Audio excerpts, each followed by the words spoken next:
أعوذ بالله من الشيطان الرجيم. بسم الله الرحمن الرحيم.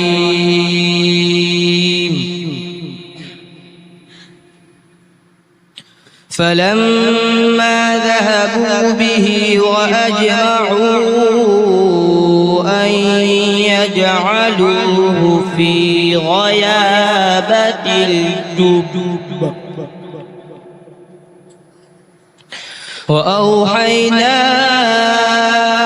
إليه لتنبئنهم بأمرهم هذا وهم لا يشعرون. وجاءوا أباهم عشاء يبكون. قالوا يا أبانا إنا ذهبنا نستبق وتركنا يوسف عند متاعنا فأكله الذئب وما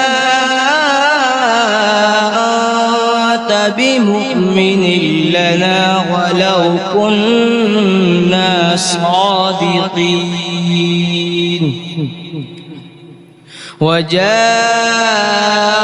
على قميصه بدم كذب قال بل سولت لكم أنفسكم أمرا فصبر جميل